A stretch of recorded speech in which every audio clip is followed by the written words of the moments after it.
நம்மலாம் நினைப்போம். ஸோ வெளிநாட்டில் இருக்காங்க, நல்லா சம்பாதிப்பாங்க அப்படின்னு சொல்லி நம்ம இங்கே இருக்கிறவங்க வந்து நினைப்போம். அவங்களோட ஜாதக அமைப்பு எப்படி இருக்கும்? இந்த வெளிநாட்டுக்கு போகிறவங்களுக்கு பார்க்கும்போது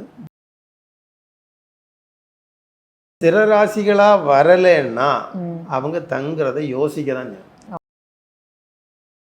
நம்ம இங்கே குடியுரிமை வாங்கி இங்கே உட்காந்துடலாமா அப்படிங்கிறத யோசிக்க தான் செய்யணுமே தவிர உயிரோட வருவாங்களா இதுவும் இருக்கு.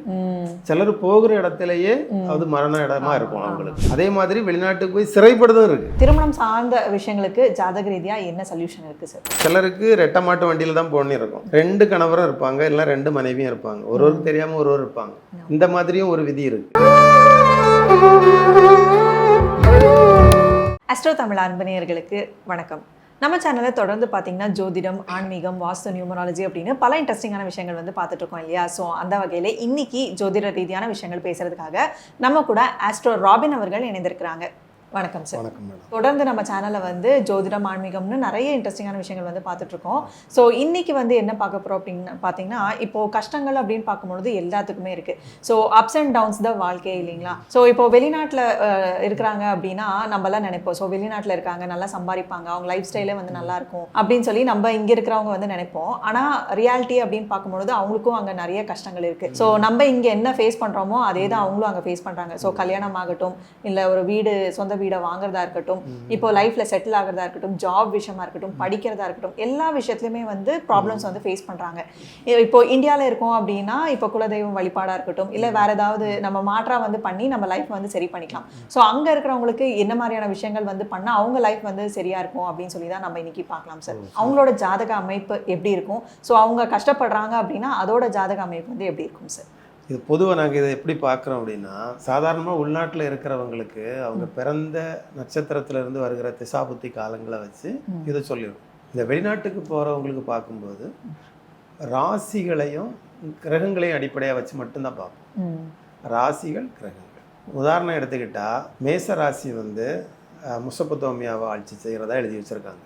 முசப்பத்தோமியானா நாகரிகம் தோன்றிய நமக்கு ராசியின் முதல் ராசியும் அதுதான். இதை வச்சு அடிப்படையாக வச்சுருக்காங்க. ரிஷப ராசி எடுத்துக்கிட்டால் அது ஆப்பிரிக்கா காடுகளை வச்சுருக்காங்க. மனுஷனுக்கு வளர்ச்சிகள்லாம் உண்டான இடங்கள் அது ஆப்பிரிக்கா காடுகள் அடிப்படையாக இருக்கும். மிதுன ராசி எடுத்துக்கிட்டா இது ஜெர்மன், அது பக்கத்தில் இருக்கக்கூடிய நாடுகள், கருங்கடல் பகுதிகள், இப்போ இருக்கக்கூடிய காலனி ஆதிக்க நாடுகள், இதெல்லாம் இந்த ராசி எடுப்பாங்க. அதுக்கு அடுத்தால நமக்கு இருக்கக்கூடிய கடகராசி எடுத்துக்கிட்டா இது இந்த துருக்கி, அது பக்கத்தில் இருக்க இஸ்தான், இந்த மாதிரிப்பட்ட இடங்கள் எல்லாம் இந்த ராசி எடுப்பாங்க. இப்படி சிம்ம ராசி எடுத்துக்கிட்டா அது சீனாவை எடுப்பாங்க. இதே மாதிரி 12 ராசிகளுக்கும் 12 வகை நாடுகள் இருக்கு. அப்போ அந்தந்த நாடுகளுக்கு இவங்க பிறந்த நேரத்துல இப்போ அவங்களுக்கு என்ன திசா காலம் நடக்கும், அந்த காலம் அடிப்படையா வச்சுதான் எந்த நாட்டுக்கு போகலாம். சுக்கிரன் ஒரு நாட்டை அதிபதியை ஆட்சி பண்ணுவார். முஸ்லீம் நாடுகள் எல்லாம் சுக்கிரன் ஆட்சி பண்ணுவார். குரு கிறிஸ்தவ நாடுகளை ஆட்சி பண்ணுவார். இதுக்கு பிரதிநிதிகளா வருகிறது கூட 2 திசை எடுத்துக்கலாம். அதுல எதுன்னா கேது திசை எடுத்துக்கிட்டா கிறிஸ்தவ நாட்டுகளுக்கு கொண்டு போயிடும், ராகு திசை எடுத்துக்கிட்டா முஸ்லீம் நாடுகளுக்கு கொண்டு போயிடும். இப்போ இந்த 2 நாடுகள் தான் நமக்கு கொஞ்சம் வளர்ச்சியான நாடுகளாக இருக்கும். இப்போ சீனாவுக்கு போனோம்னா அதுக்கு சிம்மராசி தொடர்பு வேணும், அதில் சூரியன் தொடர்பு வேணும். இந்த தொடர்புகளை வச்சிருக்கும். நாடு மாறி போனால் அவங்க ஏழை ஆயிடுவாங்க. அவங்க எவ்வளவு கஷ்டப்பட்டாலும் அவங்களுக்கு சாப்பாடும் தண்ணியும் வீடும் குடியும் இருக்குமே தவிர நம்ம முதல்ல சொன்ன மாதிரி ஒரு வீடு வாங்குறதோ ஒரு கார் வாங்குறதோ நடக்கவே செய்யாது. இந்த ஊருக்கு இருந்தால் நடந்துடும். குலதெய்வ வழிபாடுகளை செய்து நம்ம ஒரு பரிகாரம் பண்ணி செய்திடலாம். நான் வெளிநாடு போகிற வரையில் அந்த விதி கிடையாது. உங்களுக்கு இந்த மாதிரி இந்த கிரகம் இந்த இடத்துல இருந்தா அப்போ ஏற்கனவே ஒரு இங்கேருந்து போயிருப்பாங்க, அவங்களுக்குன்னுட்டு வெளிநாட்டிலே குடியிருக்கிறதுக்கான ஒரு தலைமுறை, ஒரு காலங்கள் விரயத்தில் இருக்கும். விரயம்னா வெளிநாட்டு சிட்டிசன் ஆகிறதுக்கான ஒரு விதி இருக்கும். அதுக்கப்புறம் அடுத்த தலைமுறையில் அவங்க அங்கே இருக்கணும்னு இருக்குதா இல்லை இங்கே சொந்த நாடு வரணும்னு இருக்குதான்னு பார்த்தா சொந்த நாடு வரணும்னு இருந்தால் அவங்க வந்து தான் ஆகணும். அந்த நாட்டில் இருந்தால் அந்த நாட்டில் என்ன இருக்குன்னே தெரியாமல் போயிடுவாங்க. அவங்களுக்கு அந்த வேலையும் இருக்காது, ஒன்றும் பண்ண மாட்டோம். நம்ம சொந்த நாட்டில் இருந்தாலாவது சொந்த பந்தங்களாவது இருக்கும், அங்கே சொந்த பந்தங்களும் இருக்காது, எல்லாராலையும் கைவிடப்பட்டுருவாங்க. அப்போ அப்படிப்பட்ட ஒரு இது வருதா? ஒருவர் வெளிநாட்டிலே செட்டில் ஆகிறதுக்கு முன்னாடி நாளைக்கு என் பையனுக்கு இங்கே இருக்கிறதுக்கு என் பொண்ணுக்கு இங்கே இருக்கிறதுக்கான ஒரு நல்ல விதி இருக்குதா இப்படி பார்த்தா அவங்க உட்காரலாம். ஓகே. அந்த விதி இல்லாம இருந்தா தகப்பன் காலம் வரை நல்லா இருக்கும், பையன் காலம் வரச்சுல அது ப்ராப்ளம் ஆரம்பிச்சோம். என்னன்னா இந்த கிரகங்கள் வந்து நிரந்தரமா ஒவ்வொரு ராசியில தங்காது, சுத்திக்கிட்டே தான் வரும். அப்ப சுத்திக்கிட்டே வர்றதுனால நம்ம ஒரு இடத்துல நிரந்தரமா தங்கிடலாம் அப்படின்னு நினைச்சா அவங்களுக்கு வருகிற ராசி 12ஆம் வீடுங்கிற ராசி ஸ்திர ராசிகளாக இருந்தா அவங்களுக்கு நிரந்தரமா தங்கலாம். ஸ்திர ராசிகளா வரலன்னா அவங்க தங்குறதை யோசிக்க தான். நம்ம இங்க குடியுரிமை வாங்கி இங்க உட்கார்ந்துடலாமா அப்படிங்கிறத யோசிக்க தான் செய்யணுமே தவிர, இல்லைன்னா பிள்ளைகள் காலத்துல பாதிப்போம். ஆரம்பம் நல்லா போகும், இவங்க காலம் வர பிள்ளைகள் காலத்துக்கு அது செட் ஆகாம ஆஸ்திரேலியாவில் அப்பாவும் அம்மாவும், அமெரிக்காவில் பிள்ளைகளும், பேர பிள்ளைகள் கத்தார்லையும், இப்படி எல்லாமே நாடு செதறி போயிடும். அவங்க ஒன்றா சேர முடியாது. அப்போ அவங்க ஒரு நாட்டில் குடியுரிமை வாங்குறதுக்கு முன்னாடி இதையும் பார்த்துக்கணும்.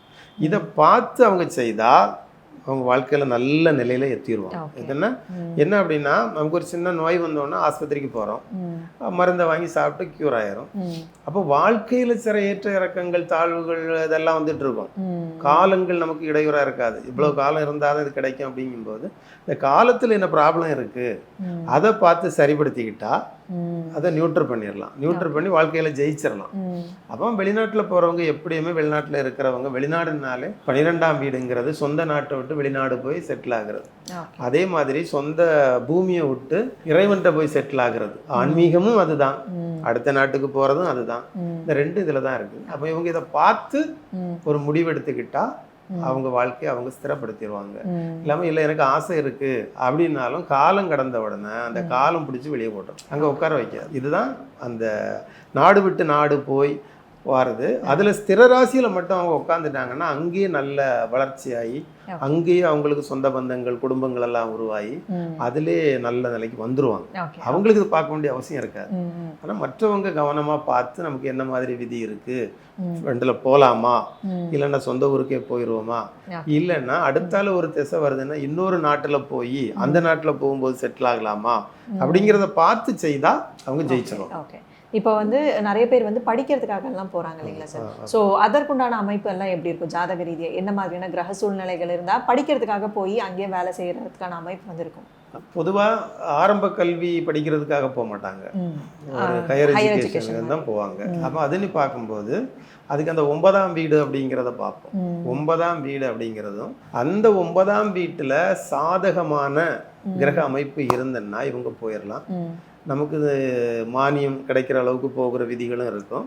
சில பேர் என்ன அப்படின்னா இப்படி வெளிநாட்டுக்கு போய் நல்லா படித்து அதுக்கப்புறம் எதிர்காலம் இல்லாமல் ஊரில் மாடு மேய்க்கிறது மாதிரி இருப்பாங்க. எந்த மேற்படிப்புக்கும் எதிர்காலம் இருக்குதா, கொஞ்சம் படிச்சாச்சு, அந்த படிப்பை வச்சு அடுத்த நிலைக்கு போய் சம்பாதிக்க போகிறோமா அப்படின்னு பார்த்து தான் செய்யணும்.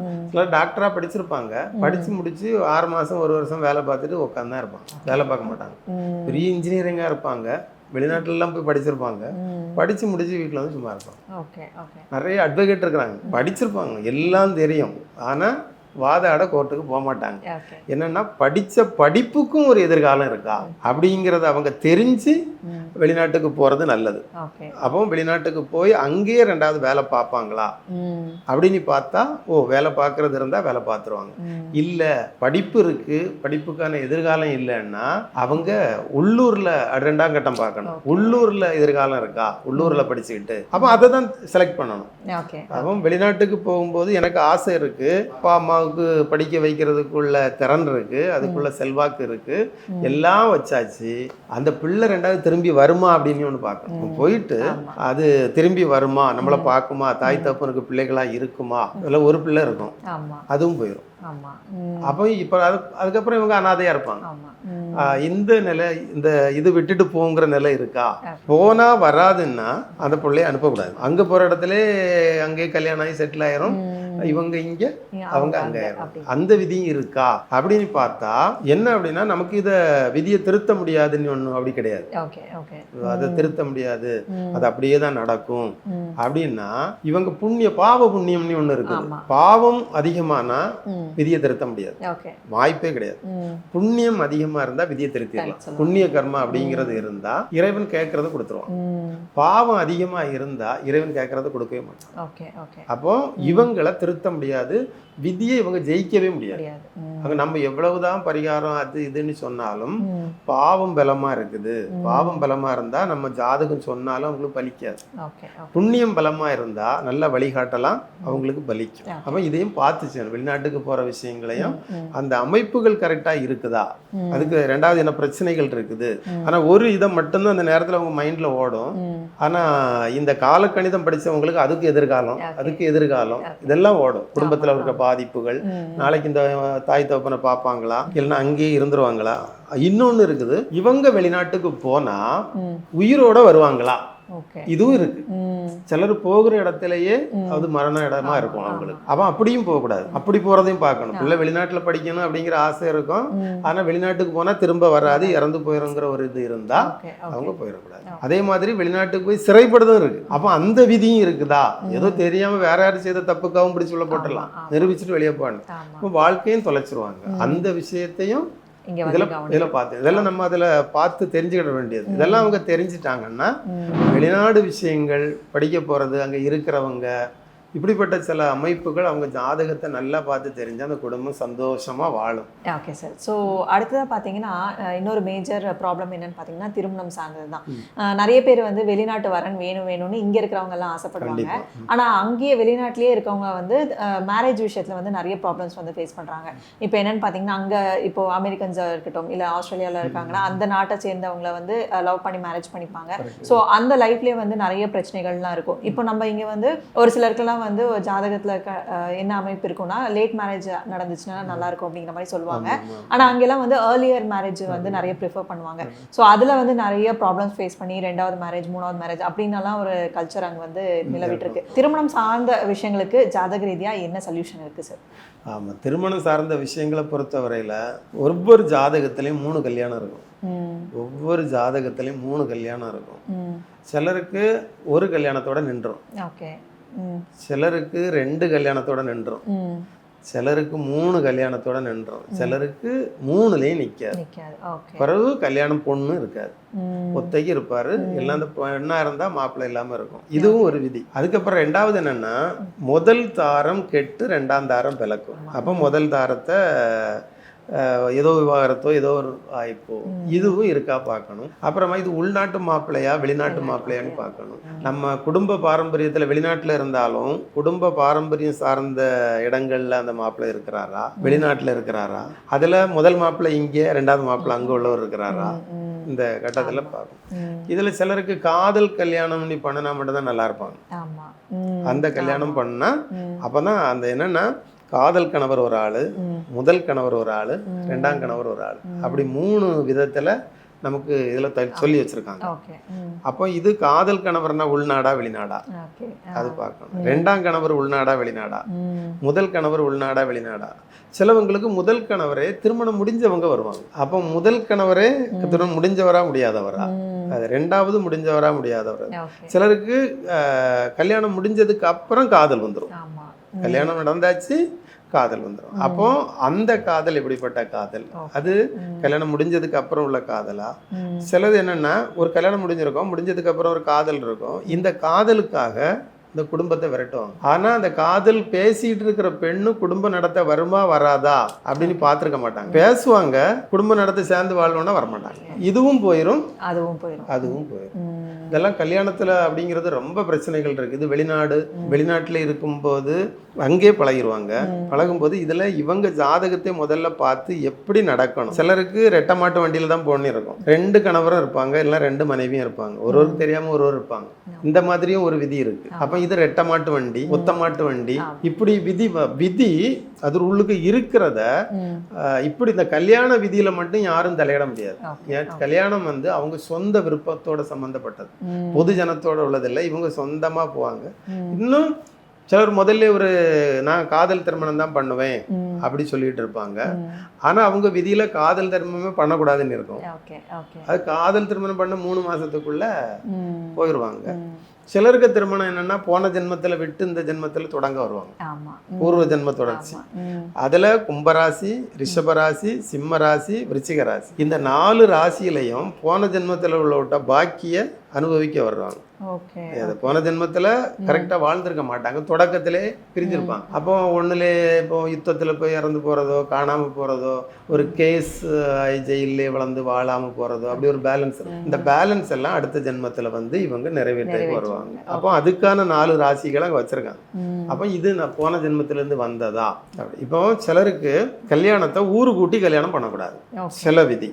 முன்வழி பின்வழின்னு 2 வழி இருக்கு. ஒரு ஊரே கூட்டக்கூடாது, குடும்பம் சேராம சிம்பிளா கல்யாணமா பண்ணி போறதுக்கு ஒரு இது இருக்கு. அவங்க அப்படி பண்ணினா தான் அவங்க வாழ முடியும். ஆளு கூட்டி பண்ணுனா அந்த கல்யாணம் நிக்காது. அது என்ன அப்படின்னா, நம்ம பிறந்த லக்னத்துல இருந்து முன்வழியா கிரகங்கள் நல்லா இருந்தா அவங்களுக்கு ஊரு கூட்டி சிறப்பா கல்யாணம் பண்ணலாம். முன்னுக்கு கிரகம் இல்லை, எல்லாம் பின்னாடி தான் இருக்குது. அப்படி இருந்ததுன்னா ஊரு கூட்டி கல்யாணம் பண்ணக்கூடாது. இப்படிப்பட்டவங்களுக்கு எல்லாம் வெளிநாடு வெளியூர்ல வச்சு கல்யாணம் பண்ணலாம். இப்படி பண்ணலாம். இது 12, 11 இப்படி இருக்கும். அதே போல குடும்பஸ்தானம் அமைகிற இடத்துல ஒரு கிரகம் வக்ரமா இருந்து, குடும்பஸ்தானம் அமைகிற இடத்துல வக்ரமா இருந்துட்டுன்னா முன்வழி கல்யாணம் பண்ணக்கூடாது. இவங்க பின்வழியா ஆட்களை கூப்பிடாம, பின்வழின்னா ஆட்களை கூப்பிடாம சிம்பிளா கல்யாணத்தை இவங்க பண்ணணும், ரிசப்ஷனை கொஞ்சம் ஆளை கூப்பிட்டு பண்ணணும்.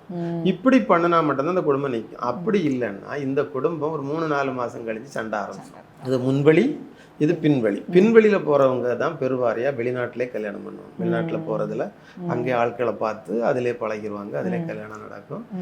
பொதுவா ஒரு வாழ்க்கையை சரியா அமைக்கணும்னா இந்த கல்யாண காலத்துல இருக்கக்கூடிய அந்த பொருத்தம், அவங்க ஜாதக விதி, அதை நல்லா பார்த்துக்கணும். இப்போ ஒரு பொண்ணுக்கு இருக்கும், என்ன பார்க்கணும்னா சிலர் கேட்பாங்க, 10 பொருத்தம் பார்த்துருந்து அவன் செத்துட்டானே, 10 பொருத்தம் பார்த்துருந்து அவங்க விவாரத்து ஆயிட்டாங்களே.